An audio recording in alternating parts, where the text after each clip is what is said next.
저는 이 시간 시편 121편의 말씀을 본문으로 나의 도움이 어디서 올까? 라는 제목으로 은혜의 말씀을 나누기를 원합니다.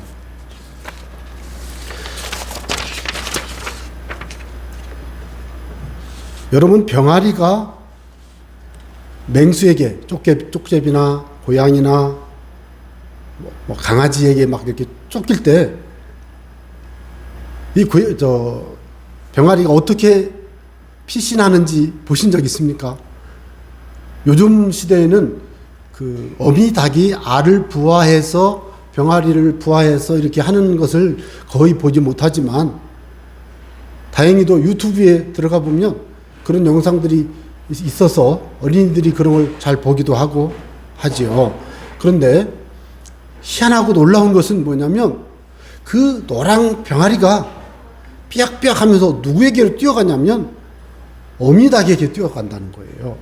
그럴 때 그 어미닭은 마치 자기가 쪽제비를 이길 수 있는 마냥 날개를 막 펴고 꽉꽉꽉 하면서 막 대항을 하고 하는 그런 영상을 여러분들 어린이들에게 보여주고 이렇게 할 때도 보았겠고, 저 같은 경우는 어린 시절에 시골에서 이렇게 유정란을 부화해서 키우는 그런 어미닭을 이렇게 볼 때 그런 것을 여러 번 봤어요. 심지어는요, 병아리를 끌고 다니는 이 어미닭은요, 빨간 옷을 입은 사람에게 막 덤벼들어서 쪼기도 하고 이런 일들이 있었어요. 저는 그런 것을 생각해 볼 때 병아리는 어미닭이 위기의 순간에 자기를 도와주고 보호해줄 피난처라고 생각하는 것 같아요. 그래서 병아리도 자기의 피할 곳을 찾아서 신속히 뛰어가서 이렇게 숨는 그런 모습들을 나타내는 것이지요. 여러분, 이처럼 위기의 순간에는 피난처가 중요합니다. 우리 교회 예배당 이 뒤쪽에 초등학교 이 강당에는 이재민들 모여서 이렇게 대피할 수 있는 장소라고 이렇게 써서 붙여놨어요. 그래서 예를 들어서 아파트가 있으면 아파트 지하 주차장은 위기의 순간에 여러분 피난처입니다. 국가적으로도 어려움이 있으면 국민을 보호하기 위해서 이렇게 노력을 하죠. 제가 아는 분이 백령도가 고향인데 백령도에 포탄 떨어질 때 진짜 엄청 당황했다고 그러더라고요. 거기에는 피난처가 있기는 있지만 그런 일이 없었기 때문에, 그런데 결국은 그 피난처로 모여들기도 하고. 여러분, 삶에서 위기의 순간을 극복하기 위해 피난처를 만들어 놓고 필요할 때 사용할 수 있는 것은 삶의 지혜가 되겠지요. 이런 의미에서 볼 때 우리 사람도 피난처가 필요합니다. 또 국가도 피난처가 필요합니다. 마치 유다가 바벨론의 공격을 두려워할 때 애굽을 의지했습니다. 그래서 한 나라가 더 큰 나라를 의지해서 그 큰 나라의 도움을 받아요. 대신 그 큰 나라에 쌀을 100가마니, 200가마니씩 조공을 바치기도 하고 금을 바치기도 하고, 이건 우리가 역사 속에서 많이 보아왔던 이야기고, 우리나라가 고려, 조선 참 많은 그 중국 지역에 수탈을 당했지 않습니까? 이런 것들이 그 피난처 역할을 해준다는 이유로 그런 일이 있었습니다. 그래서 저는 오늘 여러분들에게 참 제안을 드리고 싶습니다. 여러분은 위기의 순간에 어디로 피난처를 삼습니까? 그래서 피난처를 어디에 두고 있느냐에 따라서 그 사람의 모습이 다르다는 것이죠. 그 사람의 삶의 방식이 달라요. 과연 성경에서는 어떻게 피난처를 어디에 두고 살아야 한다고 가르쳐 주시는지 오늘 이 말씀을 통해서 나누기를 원합니다. 먼저 성경 말씀을 보면 여러분 1절 2절에서는 내가, 주어가 납니다. 내가 산을 향하여 눈을 들리라. 나의 도움이 어디서 올까? 이 말은 뭘까요? 많은 사람들이 도움을 구하기 위해서 먼 산을 바라본다는 뜻이 돼요, 문자적으로는. 그러나 유대인들, 이스라엘 사람들은 산에 기둥 나무를 세워놓고 그 나무에 절을 하고, 여러분 그게 바알신 숭배하는 거예요. 그러니까 이 산에 가서 뭐 이런 일을 했어요. 그러니까 이 산이 어떻게 보면 그냥 우리가 막연히 그냥 산이라고 생각하기보다는 우상 숭배하는 어떤 그런 대상을 향하여 하는 말입니다. 여기 공주에 내려가면 계룡산이라고 있는데, 여러분 계룡산에 가보면 얼마나 많은 구슬했던 자리, 그 무속 활동을 했던 흔적이 남아 있습니다. 과거에 제가 부목사를 했을 때 교회 바로 옆집에는 무당이 살고 있었는데, 남자니까 박수죠. 박수가 살고 있었는데요. 어느 날은 이스타나 벤이 딱 들어오는데 보니까 뒤로 싹 열으니까 예쁜 돼지가 딱 털 벗어가고 있는데 머리를 안 자르고, 나는 돼지 머리를 잘라가지고 그 구슬하고 하는 건 몇 번 봤지만 통돼지를 털만 깨끗이 벗겨가지고 그걸 이스타나 그 뒤에 벤 거기다 막 제가 보기에는 한 200근 되겠더라고요. 150kg, 200근, 150kg. 어쨌든 90kg 이상은 되겠더라고요. 그러니까 이건 뭐 엄청 커. 근데 그걸요, 어디 가요? 내가 물어봤어요. 교회 가다 말고. 그것도 그날이 주일이었는데. 계룡산 간대. 그러면서 저를 보고 빙빙 웃어요. 너 목사지? 그래서 제가 거기를 향해서 그냥 계속 기도를 했는데 거기 나갔잖아요. 이사 갔어요. 그런데 있잖아요. 제가 왜 그 얘기를 하냐면, 돼지 머리 혹은 통돼지 갖다 놓고 그 산에 가서 막 하면서 자기의 뭐 삶의 뭐 애군이 다가온다나 뭐, 그래서 애글 땜하고 뭐 우리가 만사 형통의 복을 받아야 된다고 그렇게 하는데, 그분들의 삶이니까 제가 뭐 그분들에게 뭐라고 말할 수는 없지만, 과연 그것이 도움이 될까 한번 질문해 보자는 것입니다. 이 시인은 저 높은 산에 올라가 우상 숭배하며 구슬하며 이렇게 도움을 구하려고 노력하지만, 어떤 사람은 그렇지만 나의 도움은 높은 산에 가서 아니고 우상 숭배 아니고, 나의 도움은 천지를 만드신 하나님께 있습니다. 선언적으로 고백하고 있습니다. 이거는 궁금해서 나의 도움이 저 산에서 올라나? 나에게 도움이 저 산에서 올까요? 라고 혹시 기대감을 가지고 질문하는 게 아니고, 분명하고 명확하게 나의 도움은 천지를 지으신 여호와에게서 옵니다. 라고 말하고 있다는 거예요. 여기에서 우리가 생각할 말은 천지를 지으신 하나님에게서 오십니다. 라고 말하지 않았다는 것을 주목해야 합니다. 여러분, 하나님이라는 말과 여호와라는 말은 다르잖아요. 우리가 말할 때도 다르잖아요. 하나님이라는 말은 신이라는 뜻입니다. 히브리어에서 하나님은 엘이라고 하기도 하고 엘로힘이라고도 하는데, 성경에서 말하는 여호와 하나님은 엘로힘이라고 하지만, 보통 하나님이라고 말하는 신이라고 할 때 엘이라고 말하는데, 그 엘이라는 말의 이름은 사실 하나님의 이름 엘로힘의 약자로도 쓰지만, 일반 명사로 볼 때는 그 엘이라는 말은 신이라는 뜻이에요. 강한 분, 그런 뜻이에요. 그러니까 어떤 사람은 하나님을 그냥 강한 분이라고만 생각하는 사람은 천지를 지으신 하나님 이렇게 말할 거예요. 그러나 이 시인은 천지를 지으신 여호와라고 말했어요. 여기는 두 가지를 생각할 수 있습니다. 천지를 지으신 분은 창세기 1장에는 엘로힘입니다. 그런데 그 엘로힘 하나님이 사실은 우리의 구원자십니다. 그래서 그분이 여호와인 거예요. 여호와. 그래서 엘로힘이라고 말할 때는 창조의 주님을 강조한다면, 여호와라고 하는 말을, 하나님의 이름을 사용할 때는 구원자라는 뜻을 강조합니다. 하나님이 우리의 구원자가 되십니다라는 의미가 여호와라는 말 속에 포함되어 있습니다.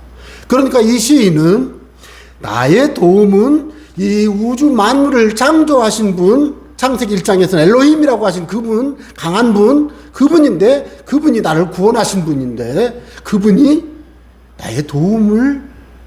나에게 도움을 주시는 분입니다.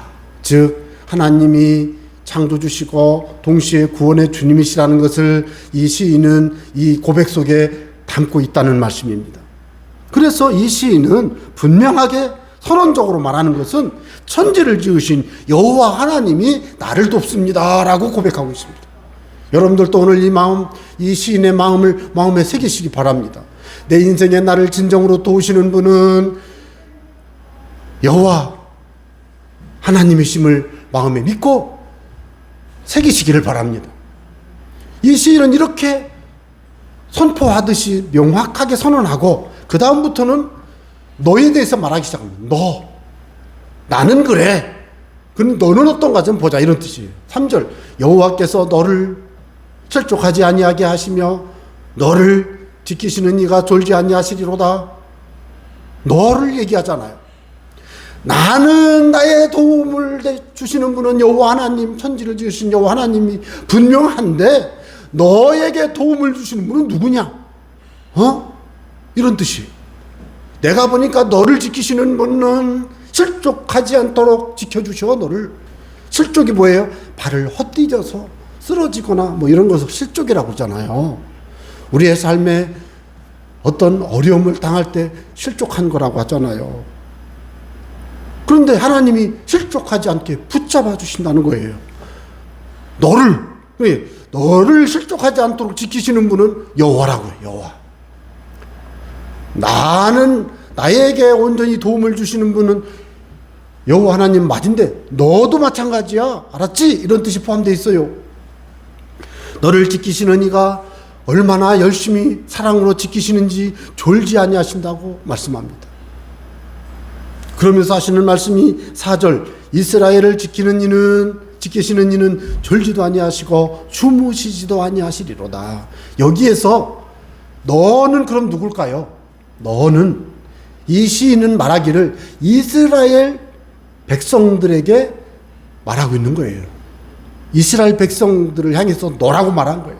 그러니까 이스라엘 백성들에게 이 시인이 고백하고 있는 말은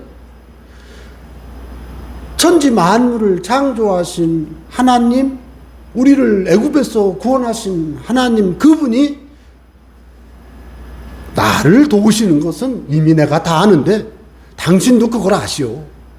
이스라엘 민족을 지키시고 졸지도 주무시지도 아니하시는 그분을 여러분의 도우심으로 받아들이시오. 이야기를 하고 있는 거예요. 5절 여호와는 너를 지키시는 이시라. 여호와께서 내 오른쪽에서 내 그늘이 되시나니. 여러분, 우리나라는 한참 사계절이 분명한 사만사운의 날씨 분명했습니다만은 요즘은 사만사운 아니고요. 사계절보다는요 여름이 되게 뜨겁고 힘들어요. 아열대성 기후로 바뀐다고 막 그러잖아요. 그래서 우리나라 사람들은 여름이 힘든 이유가 뭐냐면 습기까지 있잖아요. 장마철에 습기. 그런데 이스라엘 같은 나라는 습기가 적어요. 왜냐하면 사막지대가 많으니까. 거기는 햇빛이 엄청 뜨겁다고요. 그러니까 햇빛이 찌니 막 뜨거우니까 그늘이 필요해. 그런데 하나님이 어떤 일을 해주셔요? 내 오른쪽에서 내 그늘이 되신대요. 여러분, 오른쪽과 왼쪽을 구분할 때 우리나라 사람도 그게 오른쪽, 왼쪽 중에 우리나라 사람 오른쪽 좋아해요. 우리나라 사람들. 그래서 옛날에 왼손잡이가 밥 먹으면은 왼손잡이가 밥 먹을 때 왼손으로 못 먹게 했어요. 오른손으로 먹게 했지. 복달아난다고. 그래서 오른손. 이 오른손은 성경에도 보면 나의 의로운 오른손으로 너를 붙들리라. 하나님의 손을 오른손이라고 표현해요. 그게 무슨 의미가 있냐. 오른쪽이라는 말은 시편 16편에서도 다윗이 말하는 것처럼 내가 여호와를 내 앞에 모시며 여호와께서 내 우편에 계시도다. 시편 16편의 8절 11절에 그렇게 말합니다. 그래서 내 안에 영원한 즐거움과 온전한 기쁨이 있다고 말했어요. 그럴 때 내 오른편에 주님이 계셔서 영원한 즐거움과 온전한 기쁨이 있어요. 이게 무슨 뜻일까요? 하나님이 동행하시는데 하나님이 오른쪽에 오셔요. 네. 하나님이 오른쪽에 오셔요. 이게 그런 뜻에 포함되어 있어요. 내 오른쪽에서 내 그늘이 되시나니 그 말은 뭐예요? 하나님이 내 오른편에 오셔서 나를 이렇게 그늘 만들어주죠. 그늘. 구름 기둥으로 이렇게 그늘을 만들어 주셨던 것처럼 그늘을 만들어 보호해 주시는 하나님. 여호와는 너를 지키시는 이시라. 여호와께서 내 오른쪽에서 내 그늘이 되시나니. 여러분, 하나님은 이처럼 이스라엘 백성들을 도우신다고 이 시인은 노래하고 있는 것입니다. 낮에 해가 너를 상하게 하지 아니하며 밤의 달도 너를 해치지 아니하리로다. 일차적으로 문자적으로는 낮에 해 밤의 달이 해치지 못하도록 한다는 말이 있지만, 또 한 가지 의미는 여러분, 당시에 갈대아 우루. 자, 여러분, 지중해가 이렇게 있으면 여기에 갈대아 우루가 이렇게 요라데스 티그리스 강이 있잖아요. 그리고 여기에 바벨론, 오늘날의 이라크, 이란 지역이에요. 거기가 옛날에 그 바벨론, 여기는 아수르. 그런데 이 사람들의 신이 달신, 해신이에요. 달신과 해신. 그 달신과 해신이 그들에게 힘을 줘가지고 이스라엘을 막 공격해 왔잖아요. 북왕국은 아수르에게 멸망했잖아요. 남왕국은 바벨론에게 나중에 멸망하잖아요. 그들이 신이 달신과 해신이에요. 예를 들어서. 그러니까 그런 신들을 숭배하는 제국이 일어나서 막 쳐들어오는데, 하나님은 낮의 해와 밤의 달도 해치지 못하게 한다는 그 말의 의미는 2차적으로 3차적으로 생각해보면 많은 이방 민족의 위기로부터 하나님이 이 민족을 지켜준다는 말을 은유적으로 포함하고 표현하고 있는 것입니다. 저는 그래서 이 사건을 통해서 여러분들에게 이 본문을 통해서 말씀드리고 싶은 것은 바로 그것입니다. 여러분, 이 시간에 저와 여러분의 삶에 진정으로 도우시는 분은 하나님이신 줄로, 여호와 하나님이신 줄로 마음의 온전히 믿으시기를 바랍니다. 여호와 하나님 그분만이 우리의 구원자십니다. 신약적으로 표현하면 예수 그리스도 그분이 십자가에서 못 박혀 죽임 당하시고 무덤에 장사 지냄 받은 후에 사망 권세를 깨고 부활하심으로, 예수님이 부활하시지 않았으면 우리의 죽음을 위해서 예수님이 죽은 것이 증명될 수가 없으니까 예수님이 꼭 살아나셔야 됐는데 살아나셔가지고 증거를 보여주셨잖아요. 그때 우리가 예수님을 믿을 때 의인이 되는 축복의 길을 얻은 거예요. 그래서 신약을 사는 우리 시대에 우리는 누구를 피난처로 삼고 삽니까? 예수님. 십자가에 못 박혀 죽임당하시고 우리의 죄를 위해 고통당하시지만 부활하셔서 우리의 죄를 용서하시고 믿고 죽게 나오는 자들에게는 믿을 때 원죄가, 믿고 살면서 자범죄가 있어도 회개할 때 그 사람의 자범죄가 예수의 보혈로 씻음받도록 예수님이 그렇게 만들어 놓으셨으니 우리의 모든 삶의 위기 이 순간에 우리는 누구에게 피해야 되겠습니까? 예수 그리스도 그분에게 피해야 되는 줄로 믿으시기를 바랍니다. 그래서 그분에게 피해야 되니까 그분하고 어떻게 살아야 될까요? 한번 생각을 해보시기 바랍니다. 그래서 하나님은 시인을 통해서 주시는 말씀은 여호와께서 너를 지켜 모든 환난을 면하게 하시며, 환난을 면하게 한대잖아요. 내 영혼을 지키시리로다. 영혼을 구원해 주신다. 여호와께서 너의 출입을 지금부터 영원까지 지키시리로다. 여러분, 이 시간 마음에 다짐하시기 바랍니다. 내 인생은 주님이 책임져 주신다. 믿으시기 바랍니다. 내 삶의 모든 어려움이 다가와도 모든 순간에 예수님이 나를 지켜주신다. 믿으시기 바랍니다. 그래서 내가 예수님을 믿고 믿음으로 살아가는 한 때로는 고난이 올지라도 그 고난은 연단하여 훈련하여 신앙의 성숙, 하나님의 축복의 그릇으로 연마하고 하나님의 복된 사람으로 삼으려고 훈련, 연단시키는 것일 뿐이지, 나를 멸망시키고 나를 저주 가운데 떨어지고 고통 가운데 떨어지게 만드는 시험이 아니다라는 것입니다. 하나님은 시험하시는 분이 아니라고 요한일서 1장에도 말하잖아요. 하나님께 시험 당한다고 말하지 말라고 했지 않습니까? 하나님은 마귀의 시험을 말하는 거예요. 시험하지 않습니다. 다만 하나님은 우리가 믿음으로 사는지 한번 평가해 보고 싶은 거예요. 그런 일이 있어서 때로는 시련도 주고 연단도 주지만 여러분, 그것이 연단일진데 감사할 것이고 환난일진데 주님께 피하시기 바랍니다. 왜? 연단이라면 내가 장성하여 큰 일꾼이 될 것이고 큰 복을 받을 것이고, 이것이 환난이라면 예수님께 피하여 예수님의 도우심으로 내가 자유와 평안을 누릴 것을 믿기 때문에 그렇습니다. 그래서 여러분 8절의 말씀을 저는 오늘 강조해서 말씀을 드리고 싶습니다. 여호와께서 너의 출입을 지금부터 영원까지 지키시리로다. 믿으시기 바랍니다. 저는 이 말씀을 오늘 내 안에 계신 예수님, 내 안에 성전을 삼고 내 안에 내주하시는 성령님께서 나와 영원토록 동행하시면서 나를 지키시고 동행하시는 그 모든 것을 내가 아멘으로 받고 그분과 동행하는 삶을 살아가시는 여러분들 되시기를 바랍니다. 제가 이 사진을 찾아서 가져왔는데 이건 국민일보 사진을 제가 찾아왔습니다. 여러분, 제가 오늘 정말로 기적적인 놀라운 역사가 있었던 것을 막 찾는데 찾아보니까 어떤 사건이 하나 있었습니다. 여러분, 인도네시아네요. 인도네시아 그 팔루라고 하는 공항에서 인도네시아에 막 지진이 일어나기 3분 전에 이륙을 했던 바틱 항공이라고 하는 그 항공의 마펠라 기장 이야기입니다. 저는 오늘 제가 지금까지 드린 말씀을 여러분들께서 혹시 좀 딱딱해요. 성경 이야기니까. 그렇지만 지금 내가 드리는 말씀을 여러분이 마음에 새기면 여러분 인생에 정말로 환난과 위기가 오히려 하나님 안에서 승리와 기쁨의 순간으로 바뀌게 될 줄로 믿습니다. 이 마펠라 기장이요, 팔로 공항에 막 오는데 계속 마음에 알 수 없는 불안감이 계속 몰려와서, 이분이 그리스도인이다 보니까 평소 같은 경우에는 그냥 주 안에 있는 나 이렇게 불렀다는 거예요. 평소에는 속으로 그냥 옆에 부기장이 무슬림이기 때문에 좀 체면도 좀 있고 그러니까 그렇게 안 했는데, 그날은 너무 떨칠 수 없는 불안감 때문에 할 수 없이 막 큰 소리로 막 소리쳐서 막 찬송을 불렀다는 거예요. 왜? 너무 불안하니까. 비행기 사고가 날까봐 항상 기도하고 있는 이 마펠라 기장이 그랬다는 거예요.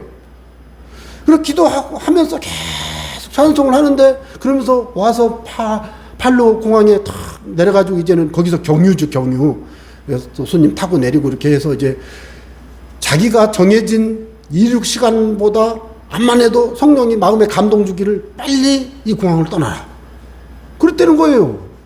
막 찬송하고 기도하고 막 그러면서 하는데, 하는데 계속 마음에 떠나라고, 빨리 떠나라고.